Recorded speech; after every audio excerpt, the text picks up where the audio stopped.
Eh, ok, le temps est reparti encore. Par la grâce de Dieu. Nous allons encore regarder notre vidéo et puis laisser que la sagesse de Dieu parle. Alors, c'est cette église, ça s'appelle 2819. Il a dit que ça vient, je crois, de Matthieu 28-19. Ouais. Voilà, c'est ça. Et bon, c'est une église qui fonctionne beaucoup. Elle est à Atlanta. Elle commence à faire beaucoup de bruit, cette église, pour la gloire de Dieu. Bon, là, il y a une vidéo que je voulais qu'on regarde. Moi, j'avais suivi un seul enseignement de ce monsieur que j'avais trouvé excellent. Celui-ci, je l'ai écouté aujourd'hui. J'ai écouté tout l'enseignement.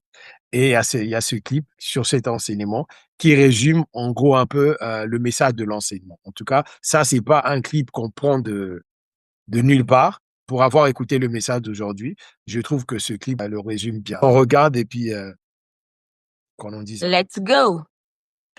Yeah. 2010. Bible college. First ultrasound. Cysts on the brain. Doctor says she will not speak, she will not walk, she will be mentally retarded. We can't do anything. Leaking fluid in her spinal cord. And her parents fasted.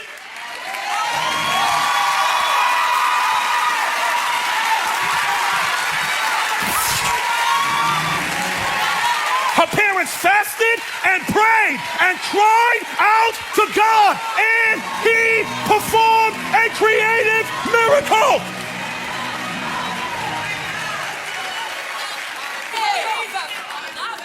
The doctor said she would never speak. Say hallelujah, Abby. Hallelujah. The doctor said she will never walk. Stomp your feet, Abby.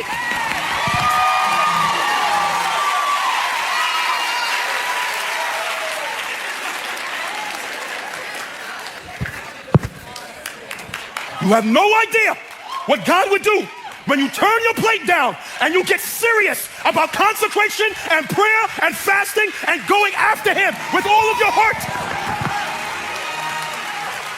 What are we talking about? I feel. Donc, quoi alors? Ah, je sais pas. Il y a quelque chose qui me dérange particulièrement dans cette vidéo. Et surtout si tu dis que, en fait, ce clip résume le message dans son entièreté, parce que ça aurait été la prochaine question que j'aurais posée, de savoir, ok, peut-être qu'il faut regarder tout le message, mais si ça, là, ça doit résumer le message de l'enseignement, j'ai un problème avec cette perception ou la manière dont on présente le jeûne, parce que je trouve que c'est pas très bibliquement vrai, en fait. Je sais pas si tu vois ce que je veux dire? Ouais, je t'écoute. Hein. En fait, j'ai rien contre le jeûne. Je sais qu'étant enfant de Dieu, le jeûne est très important, surtout quand nous savons que nous sommes appelés à vivre la vie de l'esprit, et nous savons que les désirs de l'esprit sont contraires aux désirs de la chair. Et le jeûne est une manière aussi de pouvoir apprendre à dompter son corps, dompter les désirs de la chair pour qu'on puisse faire croître nos désirs spirituels. Je ne pense pas que le jeûne est un moyen pour obtenir certaines bénédictions. Et ça, malheureusement, c'est une idée qui est très répandue aujourd'hui, surtout dans le courant évangélique, c'est que l'on pense que parce qu'on a jeûné, on doit forcément être exaucé. Je trouve que c'est dangereux de faire ce genre de témoignage, parce que je me dis, si j'étais dans cette salle et on connaît certainement dans l'assemblée, dans l'église, des gens qui ont des problèmes similaires, ça peut leur projeter l'impression qu'ils n'ont pas fait assez. Quand le pasteur se permet de dire que c'est parce qu'on a jeûné que notre fille qui avait été déclarée, où le docteur avait dit qu'elle n'allait pas marcher, n'allait pas parler, n'allait pas faire tout ce qu'elle peut faire aujourd'hui, c'est parce qu'on a jeûné. Ça sous-entend que toutes les personnes qui ont peut-être déjà jeûné, mais qui n'ont pas obtenu des résultats positifs, n'ont soit suffisamment pas jeûné, soit ils ont mal jeûné, soit ils doivent encore beaucoup jeûner. Tu vois un peu où ça mène? En fait, bon, moi, il y a quand même déjà une chose que je déplore avec ça. Bon, moi, j'ai écouté tout l'enseignement. OK. Évidemment, je pense qu'ils étaient en train de proclamer une semaine de jeûne dans leur église. OK. Ils allaient faire une Donc ça, semaine. c'est le contexte, en fait, de l'histoire. Et dans le contexte de cette semaine de jeûne, il fallait maintenant prêcher sur le jeûne et un Mmh. peu sur la prière aussi. Mmh. Alors, évidemment, il fallait, parler de tout, hein, un peu tous les jeûnes de l'Ancien Testament que nous connaissons, quoi. Il a pris un peu ces exemples-là et à la fin, Les jeunes d'Esther, les jeunes de de Néhémie, les jeunes Daniel, de Néhémie? jeûne de mon grand-père, tous ceux de Mathusalem, bref. Alors et donc, et à la fin, évidemment, enfin, vers la fin, il fait venir sa fille, pour montrer aux gens, en gros, le produit, enfin, les résultats du jeûne, Du ce que jeune. le jeûne peut apporter. Donc, Mmh. comme je dis toujours, je crois qu'un jeûne peut changer quelque chose dans la vie de quelqu'un. Je crois qu'une prière peut changer quelque chose dans la vie de quelqu'un. Mais je ne pense pas que une prière a pour but un changement dans la vie de quelqu'un ou que le jeûne a pour but un changement dans la vie de quelqu'un. Moi, dans tout ça, j'ai l'impression que la souveraineté de Dieu n'existe plus. J'ai l'impression, en fait, en réalité, comme on nous a déclaré qu'on va pas avoir d'enfants, il nous suffit de pleurer, hein, pleurer, pleurer, pleurer. Et si c'était la volonté de Dieu pour notre couple, ben, Dieu va se dire maintenant, bon, au final, oh, les pauvres, ils ont trop pleuré. Bon, allez, ça y est, je vais leur donner un enfant. J'ai l'impression, quand j'entends ce genre de message, que c'est ce que ça signifie. Mais, papa Malik, pour ne pas te couper, n'est-ce pas qu'il y a ce verset, c'est une parabole que Jésus a donnée aux disciples en parlant du juge, quelqu'un qui avait, un dossier où on devait lui rendre justice et il allait à chaque fois voir, un juge. Je pense même que ce juge-là n'était même pas quelqu'un de bien, mais à cause de son insistance, eh bien, il a fini, par obtenir, ce qu'il cherchait à obtenir de la part du juge. Parce que là, tu viens de dire, c'est comme si, il faut juste que les gens puissent assister pour obtenir, n'est-ce pas? Parce que c'est Jésus lui-même qui enseigne ça aux disciples. N'est-ce pas là la volonté de Dieu que l'on puisse insister à chaque fois qu'on est devant, un obstacle, qu'on puisse insister jusqu'à obtenir, l'exaucement? Merci pour cette question. Je suis sûr que ceux qui suivront cette vidéo-là, enfin, il y en a qui commencent à dire, ah, c'est bien, on t'a eu, hein, c'est ça, elle a raison. Non, non, on va être sérieux 2 secondes. En fait, avec cette histoire de cette dame, l'histoire qui est la plus est très souvent très mal utilisée pour évidemment nous vendre des jeûnes et des prières. On utilise souvent l'histoire de cette dame.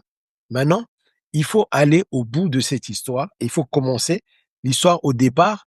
On dit très bien que cette femme, quelqu'un lui avait fait préjudice. Mmh.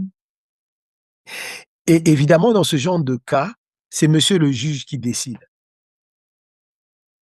On parle là d'une femme qui a une bonne raison d'aller frapper à la porte du juge autant de fois qu'elle veut. Tu comprends? En fait, elle réclame quelque chose qui lui est dû, en fait. Il lui est dû. Mmh. Cette dame n'était pas allée réclamer de l'aide chez le juge qu'elle n'avait pas, dont elle n'avait pas le droit. Mmh. C'était pas une dame qui ne payait pas son loyer et qu'on a foutu à la porte qui va voir le juge. Ah non, moi, dans tous les cas, je peux pas payer, il faut me remettre là-bas. OK? Elle insiste parce qu'elle était dans son droit. Mmh. Elle le méritait, cette chose. C'est pour ça qu'au final, elle finit par l'avoir. Attention. C'est pour ça que je dis, quand on veut seulement voir un verset sur un angle, on peut dire ce qu'on veut avec. Ce verset ne dit pas, venez frapper aux portes, insistez, c'est ainsi que Dieu vous donnera. Non.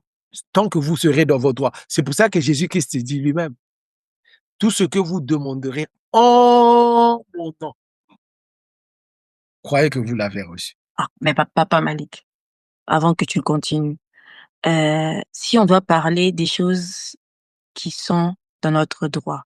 N'est-ce pas que nous sommes enfants de Dieu, Dieu est notre Père, l'or et l'argent appartiennent à Dieu, c'est lui-même qui nous a bénis de toutes les bénédictions spirituelles dans les lieux célestes et tout. Donc, on a droit, un enfant de Dieu a droit, quand son enfant est malade, il a droit à réclamer la guérison, n'est-ce pas? C'est son droit, Mhm. non? Mhm. Voilà. Ouais. Parce que là, comme tu l'as présenté comme si c'était un cas spécial où il Non, s'agit juste des non, personnes qui sont, préjudiciées. non, c'est ton droit de demander de l'argent à ton père. Mais c'est son devoir de savoir que, à l'âge que tu as là, tu ne peux pas obtenir ce que tu demandes. C'est son devoir de savoir que tu n'as pas droit à telle ou telle chose. Donc, nous avons un droit auprès de Dieu. Dieu a un devoir. Mm. Tu comprends? Et le devoir de Dieu, c'est de faire selon sa volonté. Et parce que lui nous connaît mieux que nous-mêmes. Mm. OK? Moi, tous les jours, je pleure d'être millionnaire. Je demande pas ça à Dieu, hein. Je dis Dieu, dans ma propre vie. D'abord, je demande même pas l'argent à Dieu. Dans ma propre vie, j'aimerais être millionnaire. Mais en même temps, je remercie Dieu de ne pas l'être. Parce que je me dis, si Dieu ne le permet pas, malgré tout ce que j'ai pu faire déjà dans ma vie, je n'ai jamais atteint le million. C'est peut-être parce que Dieu me connaît. Il sait que s'il me les donne, Kata. tu comprends? Je ne serai peut-être plus le même. Donc, ce n'est pas ça. Dieu ne nous donne pas les choses parce que nous voulons. Mm. Dieu donne parce que c'est sa volonté. J'aimerais quand même que, ça dit que il faut pas enseigner la prière et le jeûne comme des moyens d'obtenir quelque chose de Dieu. Il faut les enseigner comme des moyens de communication avec Dieu. Amen. Et dans cette communication sortira ce que Dieu jugera être le mieux. Moi, je connais des jours où on m'a dit, je me rappelle encore quand je suis devenu chrétien au début, c'est-à-dire il n'y a pas très longtemps, on m'a dit, ouais, si tu veux entendre la voix de Dieu, il faut jeûner. Alors, tu l'as entendu. Tu n'avais pas bien jeûné. Ah, c'est ce qu'on me dira. On m'a dit, et je me rappelle, on a failli me tuer avec des jeûnes. T'en as fait combien? Non, beaucoup. C'est même pas ça, parce que en tant que musulman, je jeûnais. Les musulmans, on jeûne, et je jeûnais même un mois, et ça se passait très bien. Franchement, Mais les jeunes chrétiens, là, c'était trop. Ah, non, en fait, le jeûne chrétien, on me l'a vendu comme là, comme étant le moyen, de faire parler Dieu, ou tout ce dont tu as besoin, Dieu va répondre. Tu vois? Et je me rappellerai, une fois, j'avais un besoin particulier, et j'ai fait un jeûne à sec, parce qu'on m'a dit, à sec, c'est puissant, là, Dieu répond. Euh, deuxième jour, j'ai cru que je mourrais dans mon lit, quoi. waouh, Non, je te dis, je me suis vraiment vu partir. waouh. Et j'ai vécu quelque chose, aujourd'hui, on n'en parlera pas parce que c'est pas le sujet, mais j'ai vécu un truc extraordinaire. Et quand je suis sorti, T'as vu les anges et les 4 étoiles. quelqu'un dira, non, parce que tu as tellement faim que tu as eu, T'as vu un hamburger géant. exactement, tu as eu une vision. Tu as vu McDonald's venir te donner à manger. Non, mais, et tu vois, et quand je suis sorti de ce jeûne-là, j'ai compris. J'ai compris. Un, parce que j'ai voulu jeûner pour des mauvaises raisons. Je suis allé jeûner pour des mauvaises raisons, pour forcer la main de Dieu. Ça ne se fait pas. Je dis bien le jeûne, c'est des moyens. Et tu verras même quand tu lis dans le Nouveau Testament, tu verras pas où on force des gens à jeûner. Même l'apôtre Paul en parle, je crois, une seule fois quand il a dit que c'est par des jeûnes et toutes ces choses, enfin, qu'il en a beaucoup fait, quoi. Mais je me rappelle plus de quoi il disait exactement sur ce verset-là. Mais nulle part on nous demande de le faire. Jésus-Christ, quand il a jeûné 40 jours, qu'est-ce qui s'est passé? Si tu lis ce verset, commence toujours par dire que l'esprit, l'esprit le conduisit. Pas l'envie d'avoir une réponse quelconque.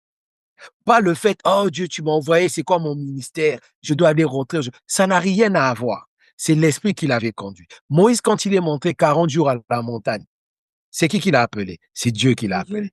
Hein? Moïse s'est pas levé un matin en disant, bon, je vais me taper les 40 jours pour montrer à ces gens que Dieu va nous répondre. Allez, allez, on y va. Non. Tu vois ce que je veux dire? Donc, je suis toujours très mal à l'aise. Et moi, je connais des gens avec qui j'ai jeûné dans certains groupes qui venaient, qui vont me poser des questions en me disant, mais je sais pas, on m'a dit quand on jeûne, on entend Dieu, mais moi, je jeûne, il se passe rien. Tu vois, c'est comme tu as dit, ça crée des frustrations chez certaines personnes. Parce que tous ceux qui viennent nous dire qu'ils ont entendu Dieu, là, ah, vous là, Pardon. Disclaimer again. J'ai rien à voir avec. en fait, tu vois, tu sais, et j'ai remarqué ça, surtout dans les jeunes de groupe. Les jeunes de groupe sont très dangereux. Vrai. Pourquoi? Parce que ça crée une sorte de compétition. Et certains ont l'impression que s'ils ne disent pas ce qu'ils ont soi-disant rêvé, la vision qu'ils ont eue ou un verset que Dieu leur a Je sais pas, donné, pour moi, spirituel, pour ne même pas dire, à la limite, si les gens sont très extrêmes, ils peuvent même te traiter de sorcier. Vous êtes dans un groupe où tout le monde a des tout le visions, monde des jeûne, prophéties, tout des le monde trucs, a toi, tu n'as rien à dire. des messages de Dieu et toi, tu n'as rien à dire. Tu vas Tu comprends? mentir. En Tu fait, ça vas crée des mentir. évidemment, ça crée des frustrations et ça pousse des gens à venir raconter à leur tour leur vision. Ah.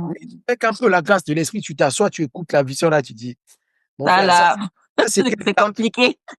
cartoon que tu as regardé hier, là, tu es en train de nous raconter. Moi, je dirais que les jeunes en groupe, c'est mieux quand on a déjà soi-même fait l'expérience du jeûne personnel.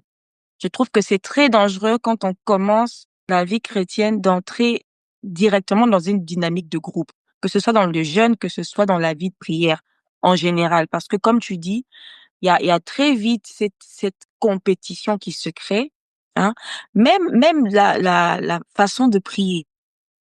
Je pense qu'aujourd'hui, très peu de personnes arrivent peut-être à développer, bon, j'aime pas employer ce terme, hein, parce qu'il est aujourd'hui employé à tort et à travers pour un oui, pour un non. L'intimité, j'aime pas trop employer ce terme-là. Je dirais plutôt, l'authenticité, hein, de sa relation avec Dieu. Beaucoup de gens ont des problèmes de développer cette authenticité parce que dès le départ, il y a cette pression, au fait, où tu es entouré des gens qui peut-être pour toi, ils prient bien. Parce que prier bien, c'est quoi? C'est eux qui peut qui peut juger si une prière est bonne ou pas, parce que c'est à Dieu qu'on prie. Mais nous, aujourd'hui, on juge: «Ah, cette sœur-là, quand elle prie, waouh, parce que elle te sort des paroles très poétiques». Ça n'a rien à voir avec ça, pourtant, tu vois? Mais malheureusement, quand tu es nouveau dans la foi et que tu entres dans cette dynamique, que ce soit dans la prière, que ce soit dans le jeûne, c'est que tu as très souvent tendance à te comparer aux autres. Et ce que tu fais, en fait, c'est pas poussé par l'esprit que tu vas jeûner, mais tu vas jeûner d'abord parce que on a les chrétiens jeûnent en général, tu vois? Peut-être même que tu es pas convaincu et tu viens déjà dans cet état d'esprit-là. Arrivé là-bas, tu commences à suivre le mouvement de groupe parce qu'il y a toujours une certaine dynamique qui se crée. Oui, mais surtout qu'avant que vous ne commenciez ce jeûne, c'est ce qu'on vous dit. On vous dit, nous allons faire un jeûne pendant une semaine. Dieu va nous parler ou Dieu va bouger. Donc déjà, tu viens avec cet esprit, avec ce monde dit, nous allons jeûner pendant une semaine et laisser l'esprit nous conduire ou nous parler. Voilà. Mais nous, on nous dit que c'est ça que ça sera comme résultat. Donc, on commence lundi. Dès mardi, quand on se réunit, on voit que Il y a la toujours sœur, la sœur transite et en transe. Et elle commence à nous raconter que hier, elle dormait, elle a la fait tel la sœur Nani, papa m'a dit transit. pardon. Euh, elle commence à te raconter. Bon, toi, le premier jour, tu résistes un peu. Tu dis, ah, ça va, elle est là. Non, tu dis, c'est une semaine, hein, il y a encore beaucoup de jours, on attend un J'ai encore du temps. Mardi, toujours c'est rien. madame, maman pasteur. Mercredi, le pasteur. Vendredi, jeudi, presque tout le monde. Non, jeudi, tu lis la Bible de fond en comble, te disant que peut-être qu'après, Peut-être que il Dieu y va. aura quelque chose qui va venir. Rien ne sort. Et qu'est-ce que tu fais vendredi? Tu as cette pression. Alors, il faut que tu dises quelque chose. Ce matin, je lisais ma Bible, Dieu m'a donné tel verset. Et comme tu as toujours un frère gentil, il va prendre le verset. Ah, ça, c'est sûrement pour moi. Alléluia. Merci, mon frère. Allez. Et bizarrement, tu rentres toi aussi, tu es content. Tu te dis, tiens, ah donc c'est vrai, c'est Dieu qui m'a parlé. Bon, moi, c'est pour ça que je dis, arrêtons un peu de se foutre de Dieu. C'est pas Et, grave, papa m'a dit, de toutes les façons, Dieu ne parle tantôt d'une manière, tantôt d'une autre, hein. et Toutes les façons, Dieu ne parle aussi. Ça passe quand même. bon, on va rester biblique parce que depuis tout à l'heure, en fait, en gros, on a un peu dit, ah, nos croyances. Moi, je ne crois pas que on peut changer la volonté de Dieu. Peut-être, c'est OK. On n'a pas prouvé bibliquement. On a parlé de la Bible, on a dit l'histoire de la dame. Bon, maintenant, moi, je vais juste parler de quelque chose. OK. Non, je pose une question. Ouais. Quand tu lis dans Hébreu, Mmh. Jésus-Christ va répéter, je crois, 2 ou 3 fois dans Hébreu.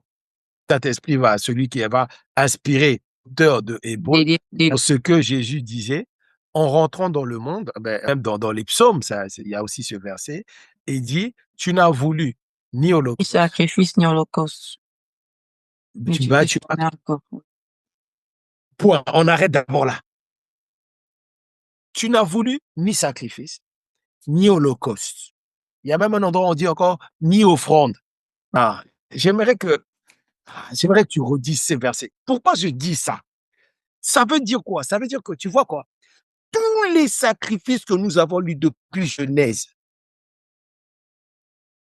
là, tous les sacrifices faits depuis Genèse jusqu'à l'arrivée de Jésus dans le monde, ce sont des choses que Dieu n'a pas agréées. Il ne les a pas acceptées. Il ne les a pas voulues. Tu comprends? Ça veut dire que là-dedans, il y a les jeûnes que vous fêtez là, dans nos églises où on fait jeûne de Daniel, jeûne d'Esther, jeûne de Mathusala, jeûne de tous ces jeûnes-là. Jeûne de Trump. Mais ça fait partie des offrandes, non? Ce sont des sacrifices. Quand quelqu'un Des fait quelque chose, sacrifices. c'est un sacrifice. C'est un Ça veut dire sacrifice. que Jésus dit bien, tu n'as voulu ni offrande, ni sacrifice, ni holocauste, tu m'as formé un corps. Donc, tous ces jeûnes-là sont nuls et non avenus. Pourtant, il dit bien, mais tu m'as formé un corps. Pourquoi? En réalité, le sacrifice des sacrifices que tu voulais, c'est ce corps que tu m'as formé. Je viens, ô Seigneur, pour faire ta Pour faire volonté. ta volonté. Donc maintenant, je viens me donner. Puisque c'est le seul sacrifice que tu agrées, je te le donne. Ça veut dire quoi pour toi et moi? Écoute bien, pour toi et moi, ça veut dire que quand nous voulons, hein, toi, moi, si nous voulons paraître bien aux yeux de Dieu, quel sacrifice il doit avoir en toi et en moi? C'est celui qu'il a voulu. Celui qu'il a voulu lui-même. Celui qu'il a agréé lui-même. Exactement. Donc, ceci dit, ah oui, parce que j'entends déjà des Cristianos se lever là. Oh non, qu'est-ce qu'il raconte? Donc, on ne peut plus jeûner. Non. Ceci dit, si dans ton jeûne, Dieu ne voit pas son sacrifice, si dans ta prière, Dieu ne voit pas le sacrifice qu'il a agréé, tu peux prier 24 heures, 7 jours sur 7, nul et non avenu. Ça fait mal. Ça fait mal. Hein? C'est ça la parole de Dieu. Nous ne pouvons pas enseigner une chose et son contraire. Si tu viens me dire que Dieu n'a agréé, et ça, tu vas demander, tout le monde est d'accord avec ça. Mais nous continuons à faire des jeûnes d'Esther, des jeûnes de Daniel. Moi, quand j'arrive chrétien, j'entends, oh oui, on va faire des jeûnes de Daniel. Je dis, mais c'est quoi ça? Oh, tu manges que. C'est quoi que vous mangez? Les fruits. Nous encore, on habite dans des pays qui nous permettent de manger les fruits pas chers, même si c'est Papa, pas. il y a des jeunes, ça je pense que c'est les jeunes de David. Hein. C'est David qui s'était pas lavé là. Quand il Il y a avait. des jeunes où on te dit que tu dois pas te laver. Ah, d'accord. Tu dois Donc, toi, tu as. dormir par terre. J'aime beaucoup ce que tu as dit parce que, bibliquement parlant, on peut tout simplement prouver que le jeûne n'est pas un moyen pour obtenir des faveurs de la part de Dieu. Moi, je dirais, pour peut-être apaiser les cœurs des Christianos, comme tu les as appelés, j'aime beaucoup le nom, c'est que le jeûne, il est bien pour toi-même, en fait. C'est quelque chose qui n'a pas d'impact sur Dieu, mais sur nous-mêmes. En fait, c'est un exercice que l'on fait pour notre propre avantage. C'est pour nous que l'on fait. Dieu, il n'a rien à voir avec ça, ou très peu à voir avec ça. Je vais parler pour nous les hommes. Quand tu croises une fille dans la rue et que tu veux obtenir certaines faveurs d'elle, bah, tu lui dis les belles choses pour obtenir une faveur d'elle. Mais un homme qui est marié, quand il dit des bonnes choses à sa femme, il le dit parce qu'il l'aime, c'est sa femme. Il ne le dit pas pour obtenir une telle faveur. Tu comprends ce que je veux dire? Je parle de quel couple qui fonctionne normalement. Bref. Oui, parce qu'il y en a, ils sont un peu spéciaux. Mais bref, ça, c'est des cas particuliers. Donc, je parle en général. Donc, si je vois une fille dans la rue, je vais lui jeter les fleurs, même celles qu'elle ne mérite pas, parce que je veux obtenir quelque chose. Mais quand tu flattes, en fait. C'est de la flatterie. Exactement. Mais une femme que j'aime, quand je lui dis, avec qui j'habite, ma femme que j'ai épousée, quand je lui dis que je l'aime, qu'elle est jolie, je n'attends rien. Non. Je le dis parce que ce sont des sentiments que j'ai pour elle. C'est ce que je dis. Quand tu connais Dieu, enfin, tu as accepté Christ dans ta vie et que Dieu t'a montré son amour et que tu aimes Dieu, tu vas jeûner juste parce que, comme tu as dit, tu as juste besoin de passer un peu ce temps-là où tu essaies d'arrêter un peu toute chose pour lui consacrer de ton temps.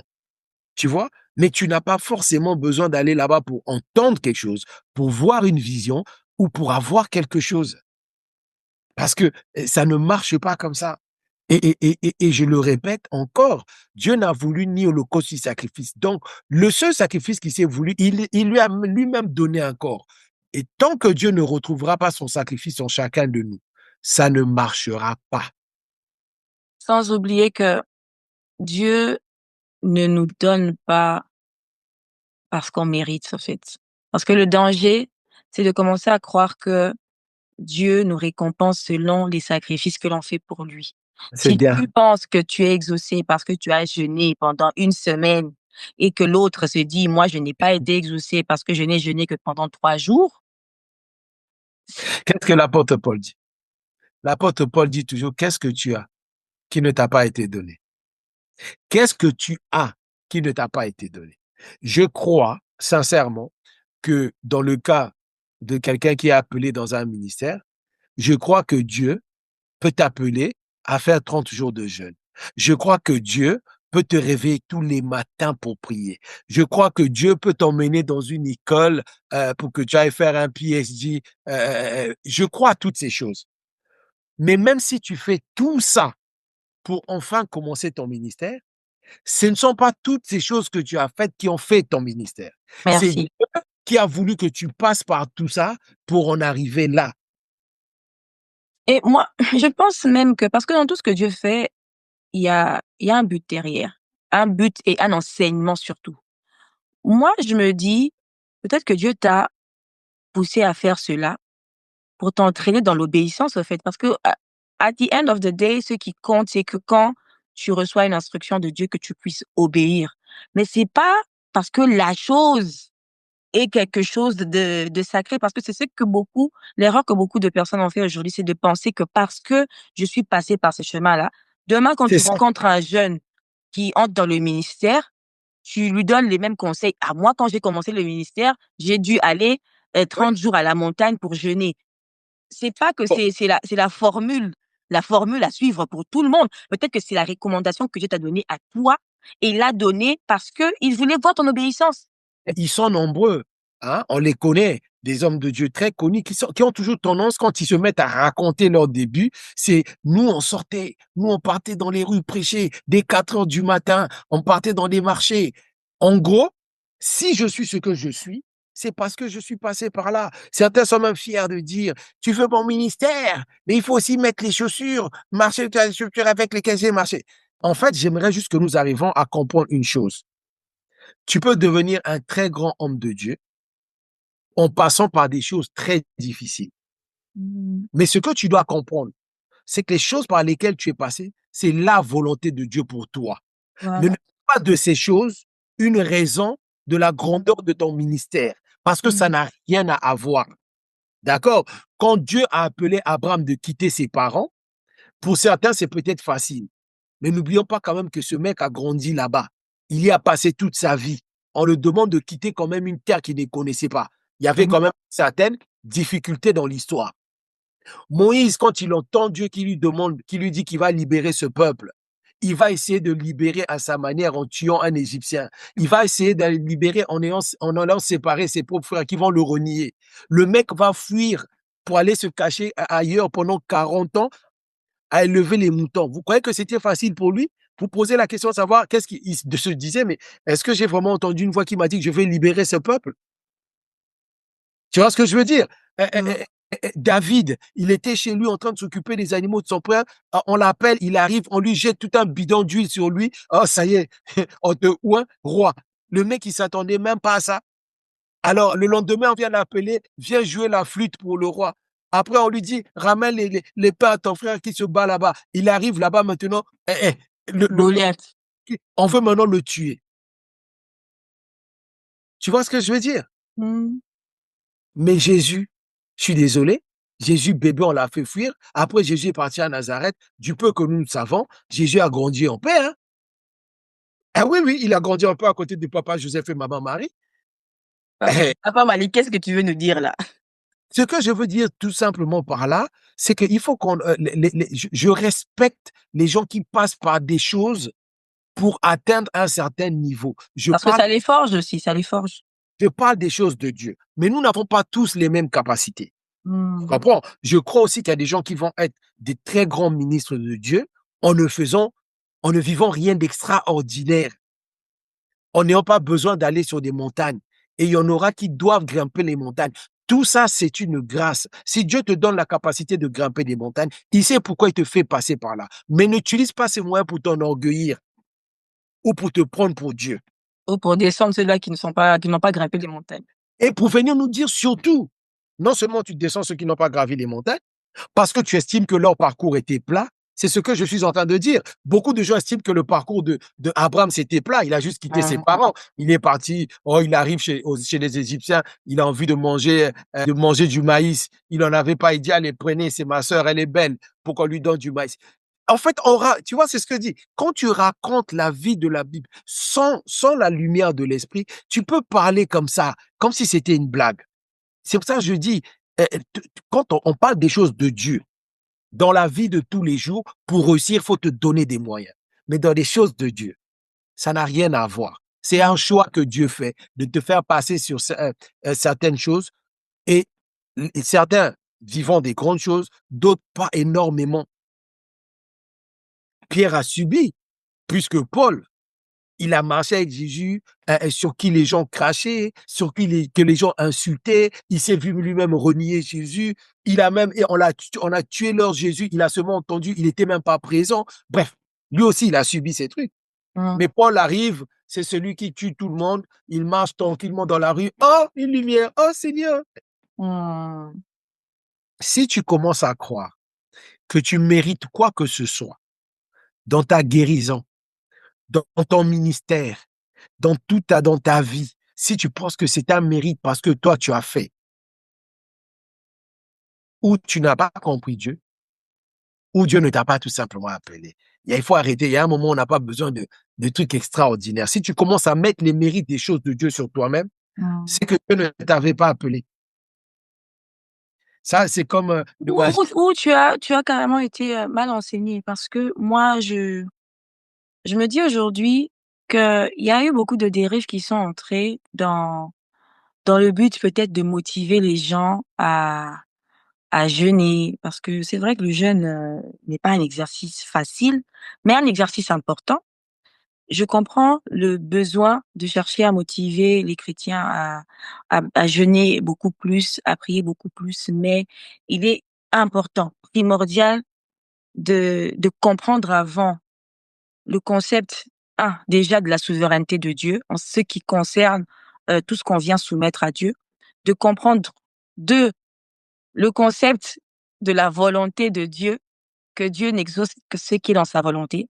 Tu pourras crier, pleurer, te déchiqueter. Si ce n'est pas dans sa volonté, il ne va pas t'exaucer. De comprendre qu'on ne peut pas forcer la main de Dieu et que la prière et le jeûne ne sont pas des moyens pour forcer la main de Dieu.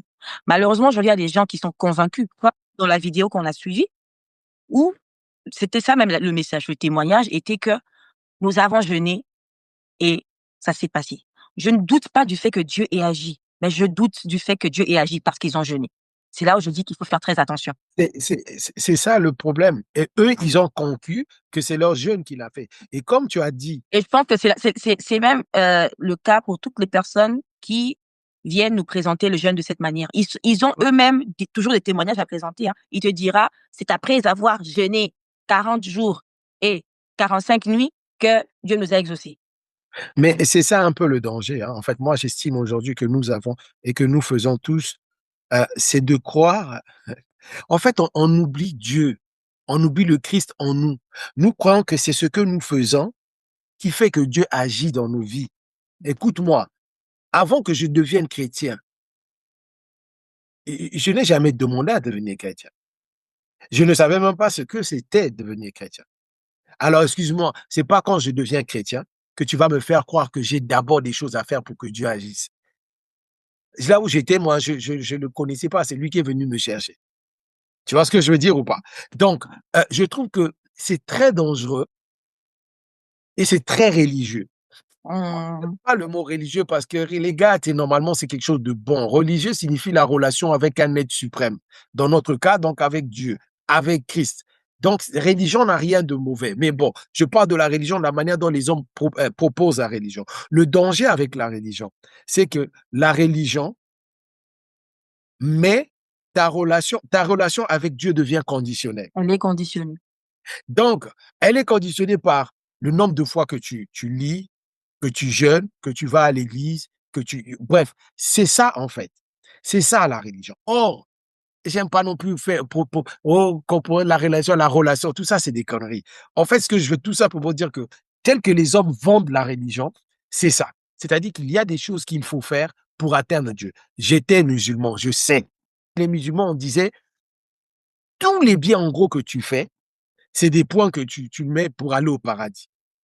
Bon, quand j'y croyais, aujourd'hui, je n'y crois pas. Je me rends compte combien de fois j'étais stupide, en fait, quoi. Combien de fois je peux croire que parce que j'ai acheté un bout de pain à quelqu'un dans la rue, ça me fait mettre un point au ciel. Regarde un peu le niveau du Dieu en question, quoi. C'est-à-dire que c'est le bout de pain que j'ai acheté à quelqu'un qui avait fait un dehors qui m'a donné une place au ciel ou qui a augmenté mes points. Et ce côté-là est très dangereux. Alors que le rapport que nous devons avoir avec Dieu, c'est toujours l'opposé, c'est-à-dire comprendre que nous ne sommes rien. Nous sommes nuls sur tous les points et que c'est lui. Sans lui, nous ne sommes rien. En fait, je veux que les gens arrivent à comprendre ça et à être à ce niveau parce que ça va nous arrêter de croire que parce que j'ai jeûné, parce que j'ai prié. 100% des gens qui ont des grands ministères, entre guillemets, c'est toujours ça. Nous, on faisait, moi, je faisais, moi. Il n'y a plus Dieu dans l'histoire, hein. C'est maintenant lui. Moi, j'aimerais encore souligner l'aspect de la frustration que ça peut créer quand quand on a des fausses attentes, en fait. C'est une fausse attente de penser que parce que j'ai jeûné 21 jours, que Dieu va m'exaucer. Et quand tu n'es pas exaucé, c'est là où, heu, les questionnements commencent. Tu te poses la question si tu as bien jeûné, tu te poses la question si tu as oublié de confesser un péché. En fait, tu Mmh. comprends pas à cet instant que même ta perception de Dieu, elle est erronée. On prie un Dieu qui attend que tu lui payes en moyen de jeûne. Mmh. Mmh. C'est même rabaisser, en fait, la puissance de Dieu, en fait, parce que là, on pourra même dire que nos bénédictions sont méritées. Si on doit faire des choses pour Dieu, pour obtenir quelque chose de sa part, c'est comme si on achetait, en fait, les bénédictions. Mais je dis, hein, On peut plus parler de grâce, on peut plus parler de choses imméritées, c'est vraiment mérité. Si je dois d'abord faire quelque chose pour ça, c'est mérité. mais moi, à chaque fois, même quand j'y pense, je me dis, mais attends, quand je, quand je vois mon niveau, je me dis, mais qu'est-ce que moi je peux donner à Dieu? Ah, c'est ça. Donc, quand quelqu'un me fait venir aujourd'hui, me fait croire que je dois donner, qu'est-ce que je peux donner? Merci. Parce que il faut que tu aies quelque chose à donner. Non, mais on te dira que l'or et l'argent lui appartiennent, tu peux pas donner l'argent, mais tu dois donner la prière, tu dois Et ce que donner le jeûne, toutes quelle ces bonnes prière choses. je veux donner? Quelle prière? La Bible dit dans 1 Corinthiens que le Saint-Esprit nous aide même dans nos prières. Donc, ça dit que même dans tes prières que tu fais là, si l'Esprit ne t'aidait pas, Dieu ne t'écouterait même pas. Merci. Merci beaucoup. Donc, c'est pour ça qu'on dit que Dieu n'exauce que les justes. Parce que les injustes ne savent pas parler à Dieu. Les injustes ne sont pas aidés par l'Esprit. Dieu ne les écoute pas. Tu dis, les gens viennent l'acculer, oui, tes disciples, pourquoi ils jeûnent pas? Qu'est-ce que Jésus leur a dit? Il a dit que non, mais quand l'époux leur sera enlevé, et ils jugeront. Maintenant, nous, est-ce que l'époux nous a été enlevé? Nous, l'époux est là. Il est là en nous, en esprit. Son esprit est avec nous. Donc ça prouve encore une fois de plus que je ne suis pas obligé de jeûner. C'est là où je dis, c'est-à-dire que, est-ce que c'est moi ou les gens font juste exprès ou les gens je sais pas. Ou peut-être que je ne comprends pas. Tu vois, attends de voir, peut-être que la prochaine vidéo, là, ça sera une vidéo de nous qui sera une réaction. Parce que tellement tu auras énervé les gens avec ce que tu dis. Je récapitule, hein. Le jeûne est très bien. Il est bénéfique pour nous quand on comprend que c'est peut-être un moyen pour pouvoir passer du temps dans la présence de Dieu, se rapprocher de Dieu. Un moyen, comme je disais au départ, de pouvoir mortifier sa chair pour vivifier son esprit. Très bonne chose. Jésus-Christ lui-même a jeûné. Donc, comme nous sommes imitateurs de Christ, là, on va imiter Christ dans les bonnes Mmh. choses. Comme le jeûne, c'est bien pour nous, les enfants de Dieu. Mmh. C'est que le jeûne n'est pas un moyen de forcer la main de Dieu. Genre, Ouais, il n'avait pas prévu que tu sois millionnaire parce que tu as jeûné, il est obligé de te faire millionnaire. C'est pas ça. ouais. Est-ce que j'ai bien récapitulé là? Ouais. Autre Ouais. chose. En termes de d'exaucement, la chose qui prime, c'est même pas de chercher à ce que Dieu puisse te donner ce que tu veux, mais que tu puisses chercher à savoir ce que lui veut. Autrement dit, la volonté de Dieu. Mmh. Parce qu'aujourd'hui, il y a cette compréhension de la parole de Dieu qui nous laisse croire que comme j'avais posé la question au début, hein, j'ai posé la question quand tu as dit que oui, la femme qui allait voir le juge, c'est parce qu'elle avait été préjudiciée, c'est parce que, elle réclamait quelque chose qui lui était dû. Et nous, enfants de Dieu, nous sommes d'avis que tout nous appartient. On peut tout demander à Dieu et parce que j'ai demandé quelque chose à Dieu, il doit forcément me donner ce que je veux. Pour revenir à cette relation de père et fils, moi, j'ai les enfants, je ne leur donne pas tout ce qu'ils veulent. Si ça ne dépendait que de mes enfants, ils demanderaient tous les jours des bonbons, et ils ne mangeraient que des bonbons. Je ne les donne pas ces bonbons. Donc au premier instant, mon enfant me demande quelque chose que je ne lui donne pas. Est-ce que ça fait de moi une mauvaise mère? Non. Au contraire, parce que je me préoccupe de leur santé et je sais que c'est pas bon pour eux. Pourtant, les bonbons ne sont pas, voilà, c'est pas un poison, hein. Parce qu'on peut se dire que oui, mais là, c'est peut-être si je demande quelque chose de mauvais. Parce que des fois, c'est que nous-mêmes, on se dit, mais je ne demande rien de mauvais à Dieu. Quand je donne un exemple, par exemple, une guérison, euh, pourquoi Dieu refuserait? La Bible dit qu'il a élaboré pour nous des projets de bonheur et non de malheur. Mais oui, mais si tu bonheur comme les hommes, C'est ça, en parce que fait, c'est là où je veux en venir, le c'est bonheur que, chez les hommes, c'est que tout va bien. voilà, en fait, notre définition du bonheur, elle est différente déjà de la parole de Dieu, elle est très erronée. On définit le bonheur tel que le monde définit le bonheur. Le bonheur, c'est pas que je puisse, avoir 10 millions dans mon compte, même si voilà, qui refuserait d'avoir ça? Mais c'est pas ça le bonheur, parce qu'il y a des gens qui ont ce montant-là dans leur compte, mais qui sont pas heureux. Le bonheur, c'est de comprendre que tout ce que Dieu permet dans ma vie est bon, parce que c'est ça que sa parole dit, en fait, tout Ouais. concourt au bien de ceux qui aiment Dieu. Donc, même cette chose qui ne paraît pas bonne, elle est bonne. Aussi ça, être enfant de Dieu. Être enfant de Dieu, c'est pas seulement proclamer, faire des déclarations, oui, l'or et l'argent appartiennent à mon père, le bonheur et la grâce m'accompagnent. On répète le bonheur, mais c'est quoi le bonheur? Est-ce qu'on est prêt aussi à accepter ce bonheur quand il ne ressemble pas Notre image. à ce que nous on connaît comme bonheur? Ouais. Et c'est vraiment excellent ce que tu as dit et je vais juste rajouter quelque chose sur ce que tu m'as dit quand tu as dit qu'on va avoir des clashs au retour. Bon, après, il y a des choses, nous sommes là, nous on aime bien rigoler aussi, hein. Je sais pas si les gens vont noter ça. Ah, nous sommes des gens un peu marrants, on rigole un peu. Mais ce que je veux dire, c'est que Faut pas nous prendre trop au sérieux, oh, nous on rigole. ouais, nous on rigole, hein. Mais l'apôtre Paul a dit dans 2 Corinthiens 7, 8 à 9, quand il dit quoi que je vous ai attristé par ma lettre, je ne m'en réponds pas.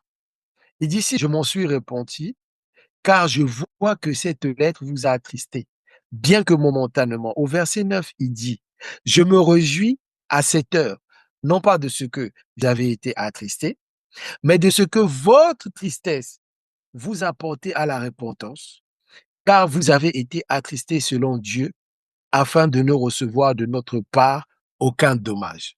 Donc, si ce qu'on a dit là frustre, énerve, attriste,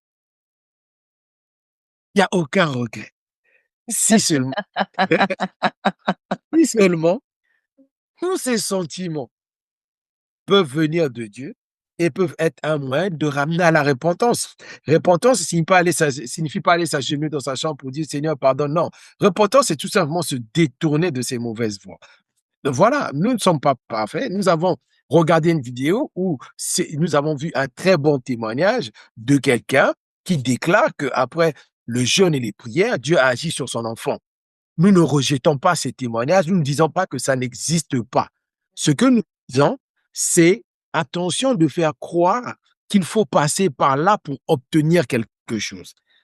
Voilà, c'est 2 choses complètement différentes. Parce que je ne veux pas voir dans les commentaires, ah oui, même non, moi aussi j'ai jeûné. Non, je crois. En tout cas, voilà, on respecte, on respecte. Moi, je pense, j'ai déjà eu à rencontrer des gens qui sont convaincus que c'est par le jeûne qu'ils ont obtenu ce qu'ils ont obtenu. Nous, on vient, parce que là, on n'a pas parlé selon nous, on a parlé selon ce que La la parole de Bible Dieu. dit. Et je pense que la Bible, la parole de Dieu devrait être notre base, en fait. Parce que si chacun vient parler selon ses ressentis, on va jamais s'en sortir. Parce que voilà, chacun voit les choses telles qu'il voit, chacun voit midi à sa porte. Et comme je le disais dernièrement, on veut juste créer ce safe place, hein, cet endroit où on peut parler librement, dans le respect, de l'opinion de chacun et vraiment, avec beaucoup de simplicité, en fait, c'est ça. C'est que là, c'est pas, une conversation entre, apôtre Malik et sœur Bigoudi, Non, c'est juste, Non. voilà quoi, c'est juste Ok, des enfants de Dieu qui parlent.